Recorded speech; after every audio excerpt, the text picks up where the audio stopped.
நம்மளுடைய வேதாத்ரி மகர்ஷி பார்த்தீங்கன்னா அவருடைய சிலபஸ் எப்படின்னா ரொம்ப எளிமையாக இருக்கும். 8 வயசுலேருந்து 80 வயசு வரைக்கும் இருக்கவங்க எல்லாருமே பண்ணக்கூடிய எக்ஸசைஸ், எளிய முறை உடற்பயிற்சியாக நம்ம கொண்டு வந்திருக்காங்க. ஏன் இதை செய்யணும் அப்படின்னு சொன்னால், நீங்கள் பால் நம்ம காய்ச்சுறோம் இல்லைங்களா, டெய்லி பால் காய்ச்சுறீங்க. பால் காய்ச்சிட்டு மறுநாள் அதே காய்ச்ச பால் அப்படியே எடுத்து நம்ம பால் திருப்பி பால் காய்ச்சினா என்ன ஆகும்? கெட்டு போயிடும். கெட்டு போயிடுது இல்லையா? பாலுக்கே இந்த நிலைமை. ஆனால் நாம் நம்ம உடம்பை என்ன பண்ணுறோம், டெய்லி எக்ஸசைஸுங்கிற ஒன்றை நம்ம கையை காலை கூட அசைக்கிறது கிடையாது. இன்னொரு விஷயம் பார்த்தீங்கன்னா, தெருவில் நாய் பூனையெல்லாம் நம்ம பார்க்குறோம் இல்லைங்களா, அதுனா ஏதாவது டாக்டர்கிட்ட போதுங்களா? பார்த்துருக்கோமா? ஆனால் காலையிலே அதுங்க தூங்கி எந்திரிச்சுமா ஒரு வேலை பண்ணணும். நம்மளாம் கவனிச்சிருக்கோமா? என்ன வேலை பண்ணும் யாருக்குமே தெரியுமா? வீட்டில் நாயை பூனை யாராவது வளர்க்குறீங்களா? ஸ்ட்ரெச் பண்ணும் உடம்ப ஸ்ட்ரெச் பண்ணும். ஸ்ட்ரெச் பண்ணும். தூங்கி எந்திரிச்சுமே என்ன பண்ணும், இப்படி போட்டு தூங்கி எந்திரிச்சு இப்படி உடம்ப ஒரு இது பண்ணும். இன்னொன்றுனா உடம்ப போட்டு ஒரு குழு கொடுக்கும். பார்த்துருக்கீங்களா? கவனிச்சிருக்கீங்களா? எல்லா மிருகங்களுமே தன்னை அதே போல அதுக்கு உடம்பு சரியில்லைன்னு சொன்னா சாப்பிடாதுங்க இல்லையா? அது கவனிச்சிருக்கீங்களா? நான் எங்கள் வீட்டில் ஒரு ஸ்ட்ரீட் டாக் தான் வந்துச்சு, வளர்த்துருந்தேன். கிட்டத்தட்ட 14 வருஷம் எங்கள் வீட்டில் அது வளர்ந்துருக்குது. ஆனால் வீட்டுக்குள்ளார விட மாட்டேன், எங்களுடைய பால்கனிலே வச்சுருப்பேன். அதை படுக்கைக்கு எல்லாமே அதிலே தான் அதுக்கு வச்சுருக்கேங்க 14 வருஷமாக. ஆனால் அது ஸ்ட்ரீட் டாக் போலே தான் இருக்கும். வெளியெல்லாம் போவார், வருவார், எல்லாமே இருப்பார். அவரை சுதந்திரமாக விட்டுட்டேன். ஆனால் எங்கள் வீட்டில் தங்குவார், சாப்பிடுவார், எல்லாம் பண்ணுவார். அவருக்கு எவ்வளோ பெரிய உடம்பு நோய் வந்தாலும் சரி 3 நாள் 4 நாள் சாப்பிடவே சாப்பிடாது, படுத்துக்கிட்டே இருக்கும். ஆனால் நாம் என்ன பண்ணுறோம், உடம்பு சரியில்லைன்னா கூட என்ன பண்ணுறோம், அந்த 3 வேளை சாப்பாடும் சாப்பிட்டுட்டே இருப்போம். உடம்பு சரியில்லைன்னு சொன்னால் ஆகாது. அந்த காலத்தில் நமக்கு ஜுரம் வந்துடுச்சுன்னு சொன்னால் என்ன சொல்லுவாங்க, முதல்ல கஞ்சி குடிங்க, சாப்பிடாதீங்க, நீர் ஆகாரமாக எடுத்துக்கோங்க. இன்னைக்கு கூட டாக்டர் சில இடத்துல சொல்கிறாங்களே, நீர் ஆகாரமாக எடுத்துக்கோங்க, கஞ்சியாக குடிங்க அப்படின்னு சொல்லுவாங்க. இப்படி நாம் நம்ம உடம்பை கவனிக்கிறது இல்லை. ஏன் மனுஷனுடைய ஆயுள் காலம் எவ்வளவு தெரியுமா ஐயா? தெரியுமா ஐயா? மனுஷனுடைய ஆயுள் காலம், நாய்க்கு ஆயுள் காலம் சொல்லுவோமா? 15 வருஷம் இல்லைப்பா, தெரியல, 15 வருஷம் சொல்லுவாங்கன்னு நினைக்கிறேன். சரி, மனிதனுடைய ஆயுள் காலம் சொல்றாங்க, சொல்ல 60லேருந்து 80 வயசு. உங்களுக்குப்பா?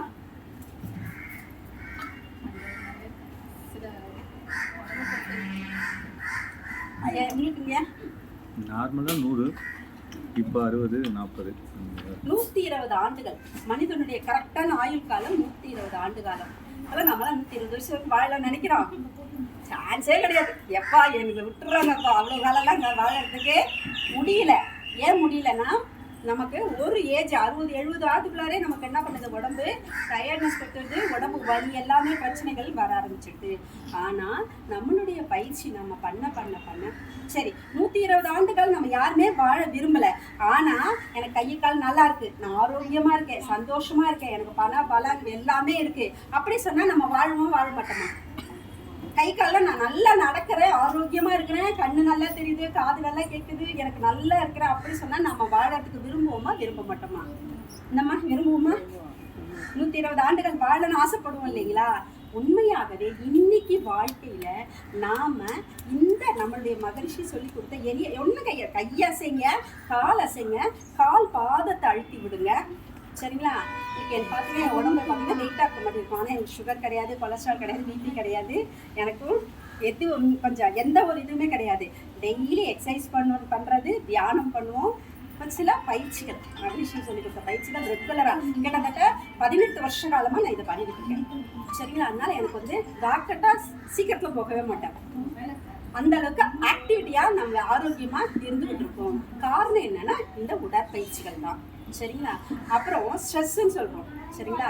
அதே போல் நான் சந்தோஷமாக இருக்கணும், எனக்கு வருமானம் நிறைய வேணும். நம்ம நினைக்கிறோமா? நம்ம எல்லாருமே பார்த்தீங்கன்னா ஓரளவுக்கு மிடில் கிளாஸில் தான் இருக்கிறோம். ஒரு 10 கோடி ரூபாய் 20 கோடி ரூபாய் நம்ம கையில் இருக்குன்னு கேட்டால் இல்லை.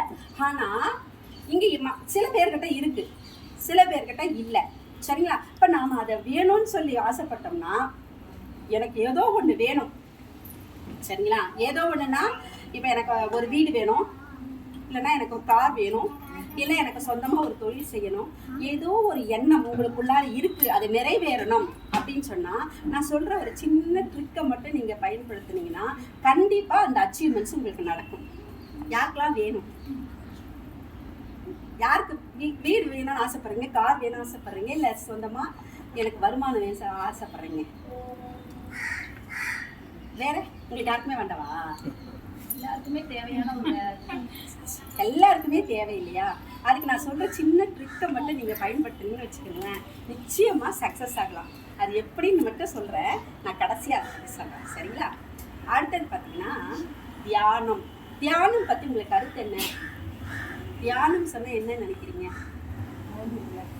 Mind relax. சரி, அது என்ன பண்ணுறாங்க? அதில் ஏதாவது ஐடியா? கடவுளை நினச்சி நம்மளே அப்படி மனசார சாமி சரி, கடவுளை நினச்சி நம்ம சாமி கும்பிடுறது தியானம் சொல்லுவோம். வேறு எந்த முறையில் தியானத்தை பற்றி பார்த்துருக்கீங்களா?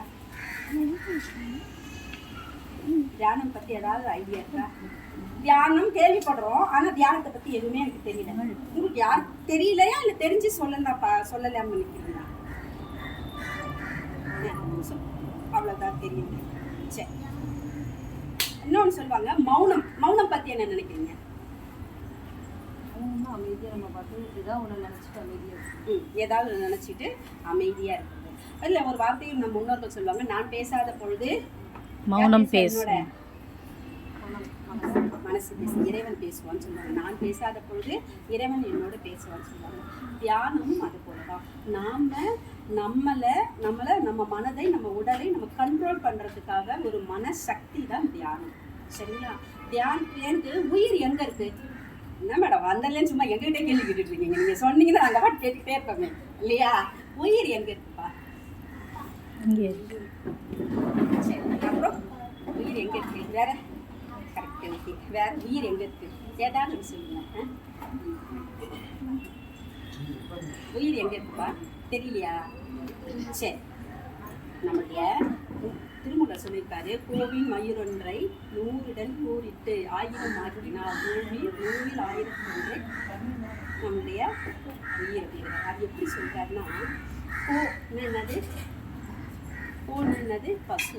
பசுவுடைய ஒரே ஒரு ரோமத்தை எடுத்து அந்த ரோமத்தை 100 ஆக்கி அந்த 100ல் 1 எடுத்து அந்த 1 1000 ஆக்கினா அந்த 1000த்துல 1 தான் நம்முடைய உயிர்ப்புகள். அப்பாவுடைய ஒரு விந்துவும் அம்மாவுடைய ஒரு நாதமும் சேரும் பொழுதுதான் அங்கே என்ன பண்ணுது? ஒரு உயிர் உருவாகுது. அது என்னவா நடக்குதுன்னா, குரோமோசோம்னா நம்மளுடைய 23 குரோமோசோம் நம்ம உடல் கட்டி நம்ம உயிரா இவ்வளோ பெரிய உயிரா நம்ம வாழ்ந்துக்கிட்டு இருக்கோம் இல்லைங்களா? இந்த உடலை நாம் என்ன பண்ணுறோம்? இந்த உயிர் இந்த உடலை வெர்டிகலாக சோழ்ந்துக்கிட்டே இருக்குது நம்ம உடம்புல. இதுக்கு மையம் சொன்னால் என்ன 2ஆம் வகுப்பில் எனக்கு புள்ளி எங்கன்னா அருணா கட்டுற இடம் தொட்டு கீழே 4 அங்குலம் கீழே அருணா கட்டுற இடம் தான் நம்மளுடைய கருமையம். ஆண்களுக்கு இருக்கு, பெண்களுக்கு இருக்கு. அந்த கருமையம் தான் நம்மளுடைய உயிர்ப்புகளுடைய மையம். அங்கிருந்தான் உயிர் நம்ம உடம்பு ஃபுல்லாக ஓடிக்கிட்டு இருக்கு. ஆனால் நீங்கள் யாருமே சொல்ல, நிறைய பேர் சொல்லுவாங்க ஹார்ட்டுன்னுவாங்க. உயிர் சொன்னீங்கன்னா ஹார்ட்டுன்னு சொல்லுவாங்க, இவங்க ஆர்ட்டுன்னு சொல்லுவாங்க. இது ஆக்சுவலி இந்த இடத்த உயிரை உணர்வதற்கான இடம். நீங்கள் இங்கே டச் பண்ணுவாங்க, தீட்சை கொடுத்தாங்கன்னா உயிரை உணர்வதற்கான ஒரு இடம் தான், சரிங்களா? இந்த தியானம்ன்றது எண்ணம் இல்லாமல் நான் கண்ணை மூடி உட்காந்து எந்த சிந்தனையும் இல்லாமல் நான் அமைதியாக உட்கார்றதுக்கு பேர் தான் தியானம். அப்படிலாம் என்னால் உட்கார முடியுமா அப்படின்னு கேட்டால், இன்னைய சூழ்நிலைக்கு முடியலங்கிறதுக்காக தான் இந்த நம்மளுடைய முன்னோர்கள் இதெல்லாம் பார்த்தீங்கன்னா நம்ம முன்னோர்கள் சொல்லி கொடுத்த வித்தைகள் தான். நமக்குலாம் நம்ம முன்னோர்கள்னால் யாருன்னு கேட்டிங்கன்னா, கண்டிப்பாக நம்ம எல்லாருமே நம்மளுடைய இந்திய மக்கள் அத்தனை பேரும் நம்மளுடைய முன்னோர்கள் வம்சாவழியா, நான் தமிழராக இருக்கலாம், மலையாளியாக இருக்கலாம், தெலுங்காக இருக்கலாம், ஆக இந்தியர்கள். இந்த இந்தியர்கள் அத்தனை பேர் இன்னும் இந்தியாவில் திறக்கிறத என்ன பண்ணியிருக்கணும்? உண்மையாகவே புண்ணியம் பண்ணியிருக்கணும். நீங்கள் வேறு நாடுகளுக்கு மட்டும் போயிருந்தீங்கன்னா நீங்கள் வருத்தப்படுவீங்க. அப்போ அங்கே இருக்கிறது நம்ம இந்தியா.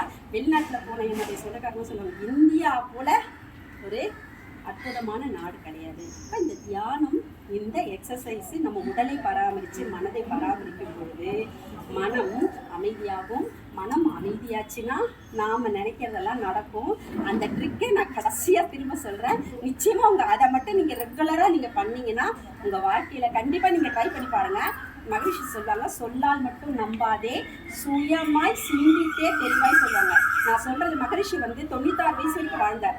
வேதாத்திரி மகரிஷி அப்போ இல்லை, அவர் வந்து கோயம்புத்தூரில் ஆழியார்னு ஒரு இடத்துல அவருக்கு சமாதி இருக்கு.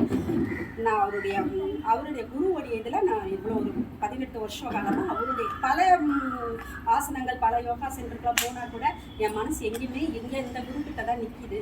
அது காரணம் என்னன்னா அவருடைய எளிய முறையில் நமக்கு சொல்லி கொடுத்த வித்தைகள் தான். சரிங்களா? ஏன்னா ரொம்ப அற்புதமான ஒரு பயிற்சி. நான் சொல்கிற இந்த தவத்தை இந்த ஒரு பயிற்சியை நீங்கள் ரெகுலராக பண்ணீங்கன்னா நீங்கள் ஒரே ஒன்று மட்டும் எடுத்துக்கோங்க. நான் கார் வாங்கணும்னு நினைக்கிறீங்க வச்சுக்கோங்களேன், நான் சொல்கிற வித்தையை நீங்கள் டெய்லி அந்த கார் வாங்கணுங்கிறத மட்டும் நீங்கள் டெய்லி பண்ணிட்டு வாங்க. நிச்சயமாக கார் வாங்குவீங்க. ஏன்னா நீங்கள் அப்புறமா நீங்கள் வந்து சந்திச்சு இவங்ககிட்ட சொல்லி கூட சொல்லலாம். நிச்சயமாக நடக்கும். அது இந்த வித்தை நான் அப்புறம் சொல்லுறேன். வாழ்க்கை பிள்ளைங்க எதிர்பார்த்துருக்காங்க. அது முடிச்சுட்டு கொஞ்சம் பேசலாம். நன்றி. வாழ்க்கை